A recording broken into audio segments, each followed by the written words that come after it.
Hello, folks. I am Alan for today's news. I will be reading and speaking about world news, interesting news, news to keep you entertained, and news to keep you informed. What I got for you first here is I had to do some Fox News because I can't find any other news company that have more news. Anyway, this is from Fox News. Biden setting stage for pardon Hunter as he frames potential DOJ charges as witch hunt. Let's see what it says here.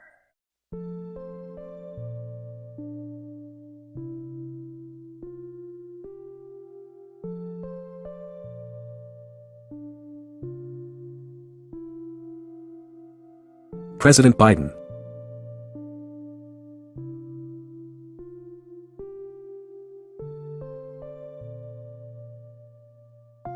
is setting the stage for pardoning his son Hunter as his Department of Justice weighs a potential indictment stemming from a years-long federal investigation, Fox News contributor Miranda Devine warned.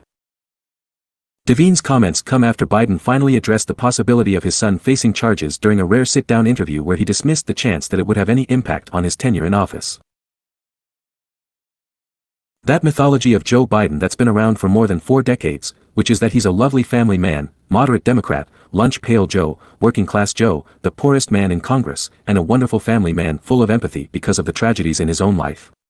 That's what he's playing on, Devine said during Fox and Friends Weekend, Sunday. I think the end game is that he's setting up, framing this sympathy card so that when it comes time, perhaps in his lame duck period, that he will pardon Hunter and Americans will forgive him because they will say, well, Hunter was a drug addict and Joe just loves his family, and he's been through enough tragedy in his life, she continued. Leave him alone. My son has done nothing wrong, Biden said during the sit-down interview with MSNBC's Stephanie Ruhle that aired at 10 p.m. Friday. I trust him. I have faith in him, and it impacts my presidency by making me feel proud of him, he continued. But Devine was quick to argue Biden's response was premeditated, and part of a broader Biden strategy to frame the probe as a political witch hunt. It's obviously rehearsed, and the plan for Joe Biden is to just remove himself entirely from the influence peddling operation that he was involved in with his son Hunter and his brother Jim, pretend that it has nothing to do with him, and that Hunter is just being persecuted in a political witch hunt, Devine said. Hunter Biden attorneys meet with DOJ officials amid ongoing federal. That's probably the only way he can go, considering he's lied about his involvement since before the 2020 election, she continued. And it will work for him with those Americans, and there are still many of them who believe that Joe Biden, that his only seeing is that he loves his son too much. Investigators are reportedly close to reaching a decision on potential charges targeting Hunter, although the exact timeline still remains unclear. Sources close to the matter told the Washington Post that U.S. Attorney David Weiss is near a decision in the case, which stems from their years-long probe into potential tax and gun-related violations. The report comes after Hunter's lawyers met with DOJ officials late last month, as tension has supposedly mounted between his attorneys and his father's legal aides, according to an Axios report. The report claimed Friday that tensions between Hunter Biden and President Biden's aides over his legal defense have led Hunter Biden to hire a new lawyer for a more combative approach without consulting with his father's legal advisors. A former top Department of Justice spokesman noted that the younger Biden going rogue with his legal decisions and perhaps pushing past the guardrails that the president's advisors would have him follow could be a legitimate headache for the White House. I think from his point of view, he feels he's done nothing wrong, Devine said. Remember, in his laptop, he says he gave half to give half its money to his father, that he was basically acting as the bag man for the operation, so he just wants to save himself.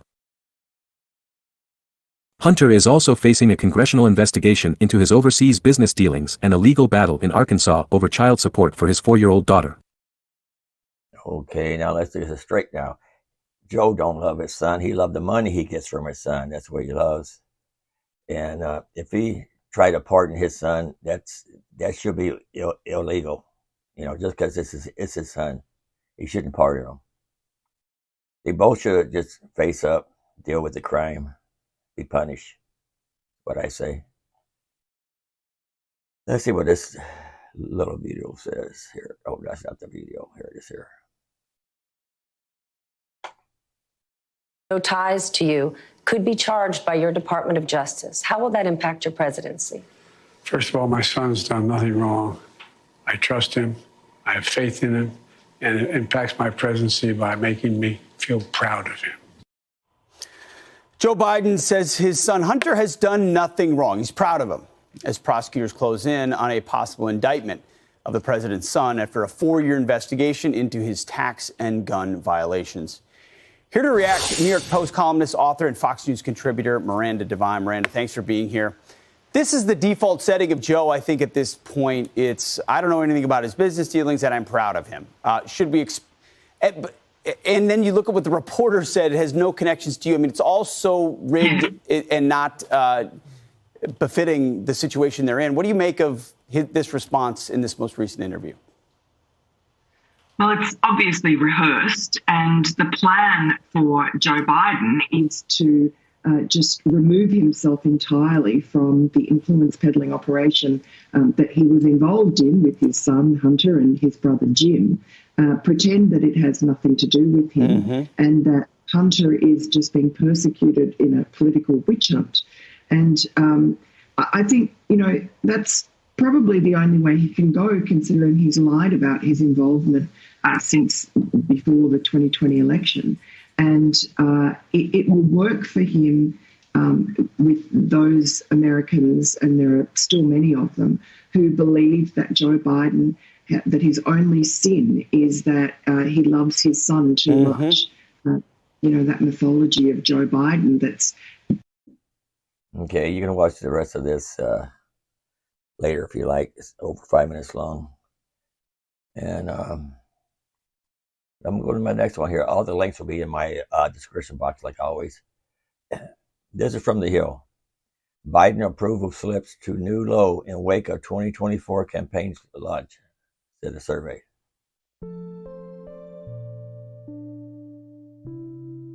President Biden's approval rating has dipped to a new low in a poll taken in the wake of his 2024 re-election bid announcement.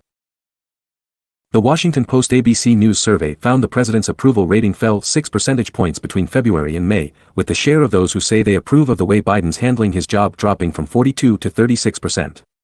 56% of respondents in the new poll disapprove. The same share of Americans, 18%, still strongly approve of the president's work compared to February, but the share of those who strongly disapprove went up to 47%. Asked to choose between Biden and former President Trump on who they think did a better job of handling the economy, 54% of respondents said Trump and 36% said Biden so far. Another 7% said neither. Biden announced his much-anticipated campaign for another 4 years in the White House last month, joining Trump in the race and teeing up what could be a 2020 presidential race rematch.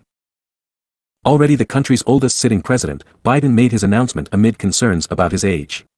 His brief campaign launch video played clips from the January 6, 2021, attack on the U.S. Capitol and warned against MAGA extremists, pitching the sitting president as the leader in the battle for the soul of America. 36% of Democratic-leaning respondents in the survey released Sunday said they'd prefer Biden get the party's nomination, up 5 points from February, while 58% said they'd prefer the party nominate someone else. In a hypothetical Trump-Biden rematch, 44% say they'd lean toward the former president while 38% say they'd lean toward Biden. Conducted April 28 to May 3, the poll surveyed 1,006 U.S. adults and had a margin of error of 3.5 percentage points. For the subgroup of 900 registered voters, the margin was 4 percentage points. And that's all I got on that one there. Link is to be in my description box. Let me go to the next one here. It's from Fox News. Putin poses arrest dilemma as South African opposition says if Russian-friendly government won't act, it will.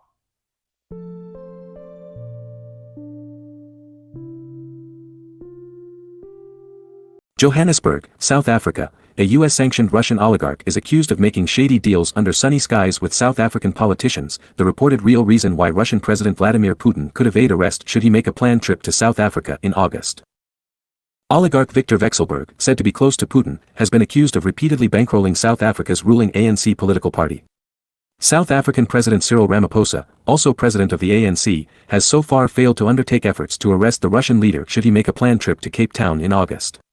Ramaphosa's government has repeatedly refrained at the UN from criticizing Russia's invasion of Ukraine, saying it is friends with Moscow. U.S. relations with South Africa are hanging by a thread. It's a diplomatic mess of epic proportions. The International Criminal Court, ICC, sparked fury by demanding that countries who are signatories to the court, including South Africa, arrest Putin should he touch their soil, accusing him of war crimes against Ukrainian children. South Africa has invited Putin to attend a summit here of the BRICS group of nations, Brazil, Russia, India, China, and South Africa. So far, the government has not cancelled the invite but has given reasons why it believes it doesn't need to arrest him, suggesting there is a loophole in the ICC's rules. International Criminal Court issues Putin arrest warrant over child deportations from Ukraine. And precedent shows that, if it's left to the government alone, Putin extend his middle finger to the West by walking about in South Africa as free as a bird. It's happened before here in disturbingly similar circumstances. In 2015, the ICC issued an arrest warrant against Sudanese President Omar al-Bashir. But he was allowed to visit South Africa for several days and even given a large motorcade escort by the very police who, according to the law, should reportedly have arrested him. Read on the Fox News Digital asked the U.S. State Department whether Putin should be arrested in Africa. There is no doubt that members of Russia's forces and other Russian officials are committing war crimes and other atrocities in Ukraine, and we have been clear that those responsible must be held accountable, a State Department spokesperson said. We support accountability for perpetrators of war crimes.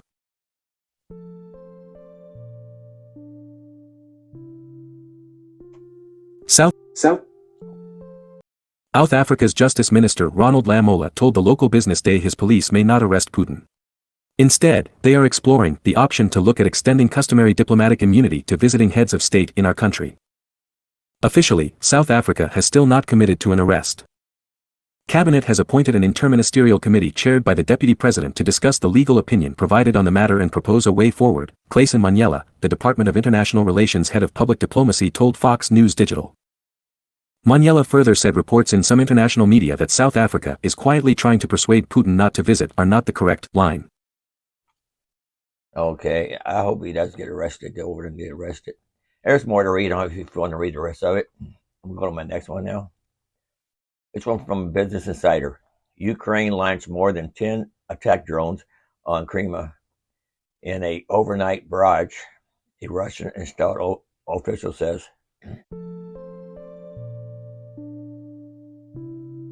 A Russian-installed official claimed that Ukraine launched more than 10 attack drones against Crimea.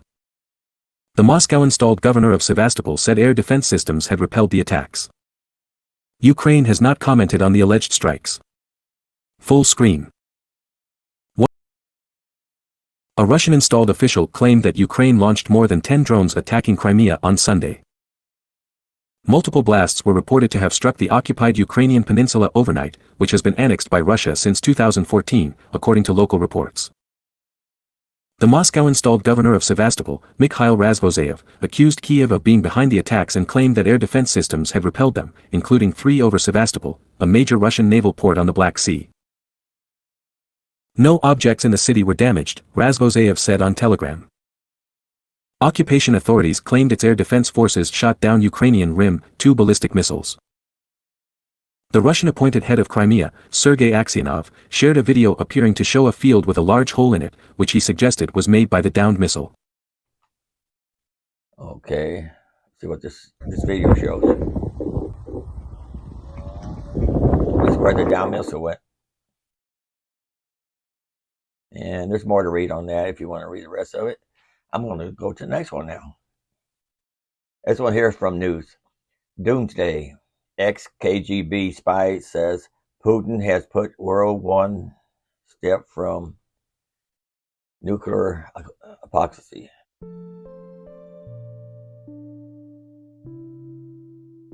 Russia's president has threatened to use the nuclear option ever since his Ukraine special operation began. A former Soviet spy says that could happen even without Vladimir Putin's order. Jack Barsky, who is now a U.S. citizen, explains that Russia's stockpile of nuclear weapons is getting older. It may not have been maintained as well as necessary, Barsky said. The reliability of Russia's weapons is becoming an issue. News has noted Russia's military fired several missiles toward Ukraine in recent days which missed their targets and landed in the Caspian Sea. But then came the alleged drone attack on the Kremlin, which increased tensions again. And on Saturday, a pro-Putin Russian writer was injured in a car bombing that killed his driver. The Russian government blames Ukraine and the U.S. for that. Barsky noted that historically, there were 3 situations where misunderstandings or mistakes brought the world close to nuclear destruction. When tensions are high, the possibility of an accidental launch increases, Barsky told Britain's Sun tabloid Friday. He added that the world is in very dangerous times. But when it comes to nuclear threats by Vladimir Putin, Barsky is not as concerned. All his threats about going nuclear are just bluster meant to intimidate, Barsky said. He added Putin is not suicidal. Barsky, a native of the former East Germany, was sent to the US as a sleeper Soviet agent in the 1970s. But he quietly defected to the West before the Soviet Union collapsed, becoming a US citizen in 2014. So that's what I got on that one there. I still have the link in my description box. Let me go to the next one here. This from Fox News. Colombian nationals spike U.S. Army soldier drinks before ripping them off, FBI says.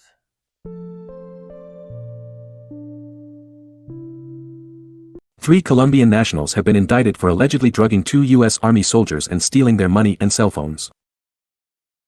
Jefferson Arango, Kenneth Uribe, and Pedro Silva face federal charges in Miami after a joint investigation by the FBI and Colombian National Police determined they were the perpetrators of the March 2020 incident, according to a report from military.com. Authorities say the 2 soldiers went to an upscale Bogotá bar one night to watch a soccer game and dance with local women, but the night ended with one soldier found stumbling down the street and another passed out in his apartment. Both soldiers were missing their wallets and cell phones and had little recollection of the night before, with blood tests showing they had been drugged. Surveillance video from the bar showed the 3 Colombian men drugging the soldiers' drinks and then leading them out of the bar around 2 a.m. to a waiting car.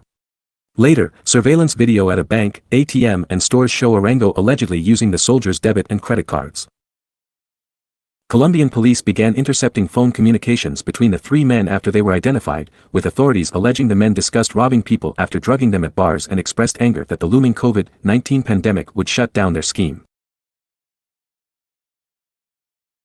According to the FBI, Arango admitted to federal authorities that he and the 2 men drugged the soldiers before taking them to a local hotel. From there, he was able to get one debit card PIN code by convincing the soldier he needed to pay for something and that a cell phone was a payment pad, causing the soldier to type his PIN into the phone that Arango later used to withdraw money. And there's a little bit more, not much more. That's a dumb soldier. You don't give your PIN to nobody. You just don't. And there's a video on that if you want to watch that. The link will be in my description box. We'll go to the next one here. This from Newsweek. Joe Biden's political statement at Coronation condemned hate America.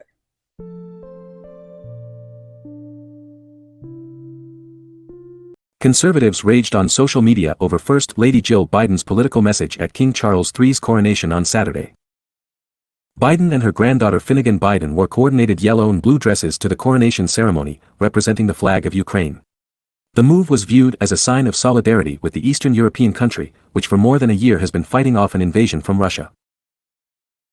The Biden administration, like many other world leaders, has supported Ukraine, supplying the war-torn country with billions of dollars in weaponry and condemning Russian President Vladimir Putin over the conflict, which they say was unprovoked. Chatter on Twitter ensued about Biden's look at the historic coronation, with the First Lady receiving praise and criticisms over the decision to show support for Ukraine. Right-wing critics of the Biden administration condemned the look, saying that the First Lady should have instead worn colors representing the United States. Jill Biden was disrespectful to the United States and her office of First Lady by wearing the colors of the Ukraine flag with her granddaughter instead of representing our flag and our nation, tweeted Jenna Ellis, an ex-attorney for former President Donald Trump. First Lady Melania would have been pure elegance and patriotism. In a separate tweet, Ellis wrote, America's First Lady represents Ukraine instead of America while in the UK. The Democrats hate America. Laverne Spicer, a Florida congressional candidate, tweeted, Jill Biden is not who should be representing America abroad. Others, however, came to the First Lady's defense, praising her for showing support for Ukraine and calling out her critics. Okay, and there's more to read on that if you want to read the rest of it. I think she should either wear the colors of America or the colors of Britain. Anyway, let me go to the next one here.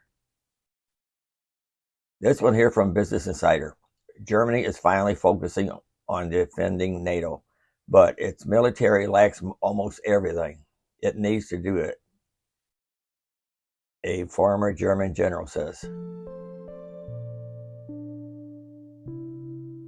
Like other Western countries, Germany has scrambled to support Ukraine against Russia.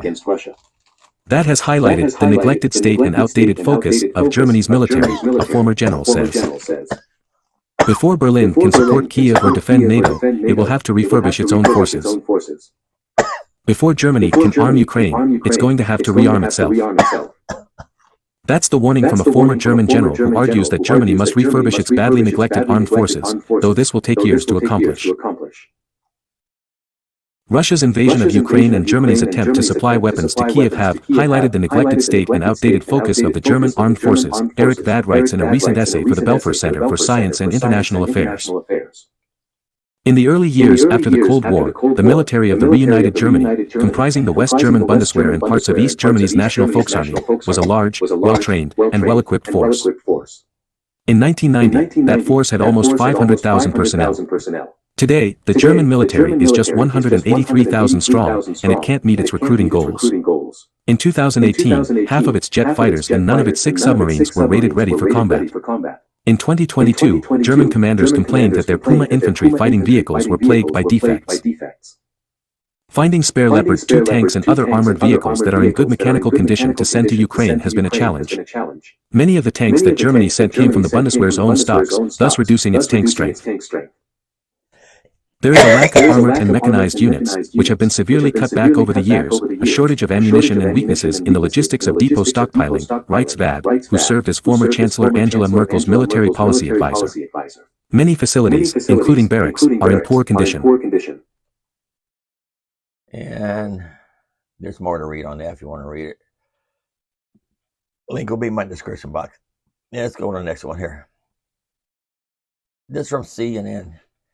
IRS whistleblowers attorney meet with congressional investigators on Hunter Biden probe.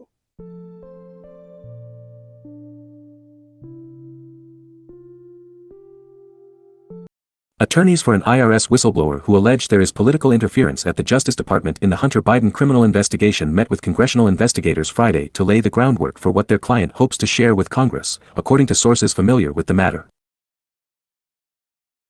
The attorneys privately offered investigators from the Democratic-led Senate Finance Committee and Republican-led House Ways and Means Committee a glimpse into the information their client could share with Congress, the sources said.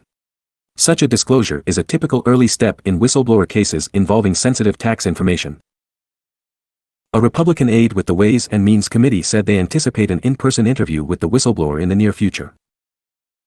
The whistleblower alleges that Delaware U.S. Attorney David Weiss's ability to bring charges in the case is being thwarted by political appointees. That would contradict promises by Attorney General Merrick Garland in congressional testimony that Weiss, a Donald Trump appointee, has full authority to make final decisions on whether to prosecute President Joe Biden's son.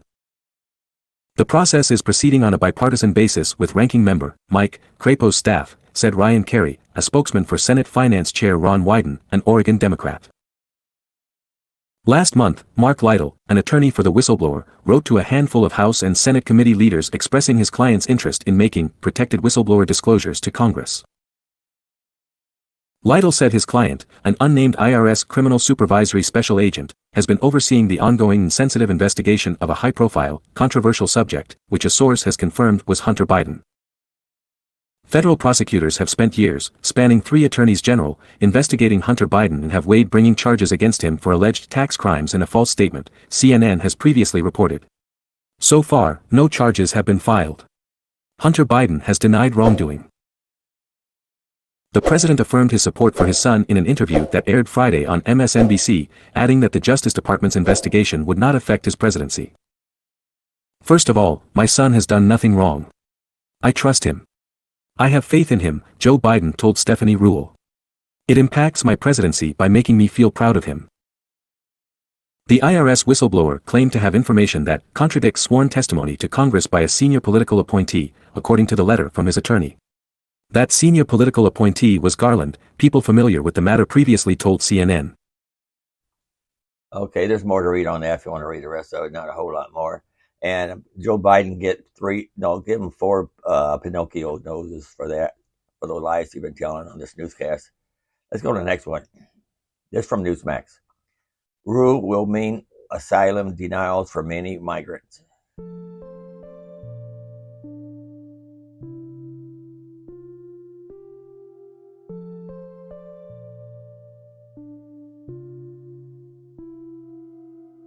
A new regulation will deny asylum to many migrants that cross the U.S.-Mexico border once Title 42 expires next week, reports the New York Post.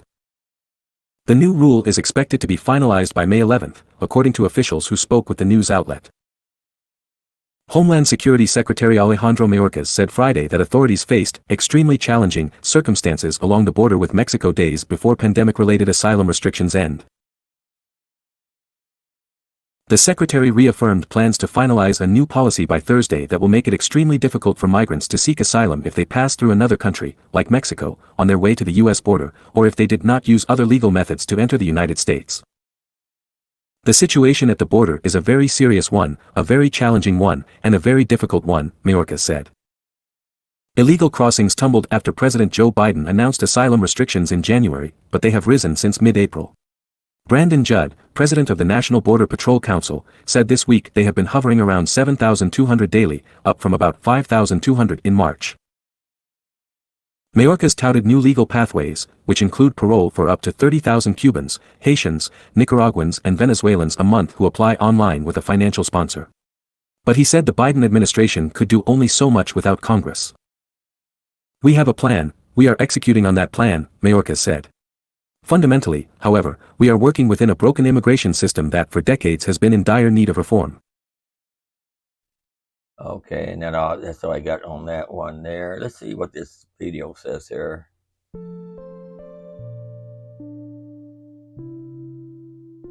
Troops are being deployed to our southern border, but for a very limited duty. The Biden administration says these 1,500 troops will only provide administrative support for only approximately 90 days, and that's it. Deploying troops to the border area, it's not a new idea. This has been done before by other presidents. In 2006, President George W. Bush deployed 6,000 National Guard troops to multiple states: California, Arizona, New Mexico, and Texas. Then in 2010, President Obama ordered a deployment of up to 1,200 troops. And in 2018, President Trump ordered the Pentagon to deploy 5,000 troops. Biden's decision is sparking a backlash among members of his own party. In a statement Tuesday, Senate Foreign Relations Committee Chairperson Bob Menendez said, quote, "The Biden administration's militarization of the border is unacceptable. There is already a humanitarian crisis, and deploying military personnel only signals that migrants are a threat. Nothing could be further from the truth," end of quote. And Minnesota Democrat Congresswoman Ilhan Omar, echoing the senator's comment, she tweeted, "The victims of this policy will be the innocent, people who committed no crime other than daring to seek a better life." And on Tuesday, South Carolina Republican Senator Tim Scott wrote an op-ed in the Washington Examiner. He wrote in part that Biden won't rise to his duty on the border crisis, so I'm rising to mine. I unveiled a two-pronged approach this week that would enable us to secure our border, go after the Mexican cartels, and safeguard our families from the scourge of the fentanyl crisis. South Carolina Senator Tim Scott joins me. Good evening, sir. Greta, good to be with you. Okay, you want to hear the rest of that video? It'll be in my description box. It'll be too long for me to play. I'm going to my next one here. This is from News Nation. And where's the title at here? Oh, here it is. It said Mexican cartels dominate the U.S. drug market, said the DEA.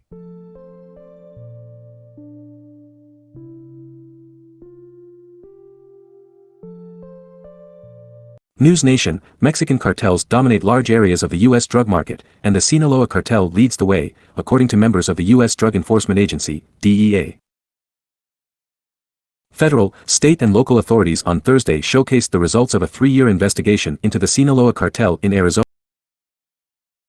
News Nation, Mexican cartels dominate large areas of the U.S. drug market, and the Sinaloa cartel leads the way, according to members of the U.S. Drug Enforcement Agency, DEA. Federal, state and local authorities on Thursday showcased the results of a 3-year investigation into the Sinaloa cartel in Arizona, displaying piles of drugs recently seized in Tempe. I want to be crystal clear. The drugs in this room and the drugs that are flooding Arizona every single day are sourced primarily by one evil entity, the Sinaloa drug cartel, said Sherry Oz, DEA special agent in charge. A roomful of drugs showcased by authorities included more than 4.5 million fentanyl pills, 140 pounds of fentanyl powder, 3,000 pounds of methamphetamine and 135 kilograms of cocaine in all, totaling a street value of roughly $13 million. Oz said the Sinaloa cartel is responsible for the vast majority of cartel drug operations in Arizona and around the United States. Okay, there's more to read on that. My time's getting short here. And we'll go to my last one here now. This from News Nation. U.S. teens targeted by cartels. The adults are fighting back. Cartels are targeting average teens to smuggle drugs. A spike in teens caught led to an innovative in-school program. The program also tried to address the economic needs of students. Mary Hall. Updated, May 5, 2023/5:03 p.m. Central Daylight Time. Left, agents seized more than 53 pounds of fentanyl from within the bed of a truck stopped at the immigration checkpoint on Interstate. Drug cartels are making their way into high schools along the U.S.-Mexico border in a new way, by targeting average teens to smuggle drugs. In San Diego County, home to the busiest border crossing in the world, a spike in the number of teens caught smuggling drugs led to an innovative program now being replicated by other border communities. It works by targeting students where they spend the majority of their time, school. Kids would be recruited by their lab partner at school, said Cindy Cipriani, Executive Assistant U.S. Attorney of the Southern District of California.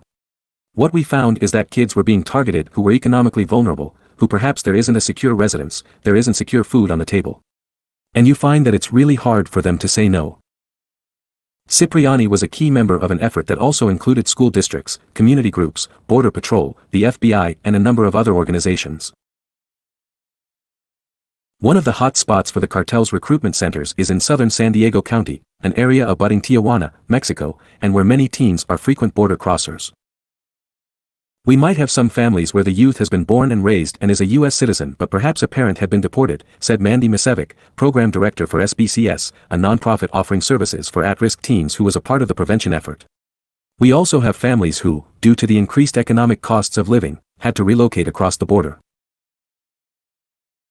Cipriani's team would present at area high schools, educating on what and how cartels were targeting teens, and what it would mean to get caught. The crux was really the cartels, the people who are recruiting you, are not going to tell you the truth about what the consequences are, Cipriani said. They'll Okay, I'm going to stop it there. There's a link right here, too. If you go to my description box, click this link. It says female assassins on the rise in Mexican cartels. And that's all I got for you today. Don't forget to like, subscribe, comment, at least come back once in a while. And you never know what I'll have on the news. And until next time, thanks for watching. Later.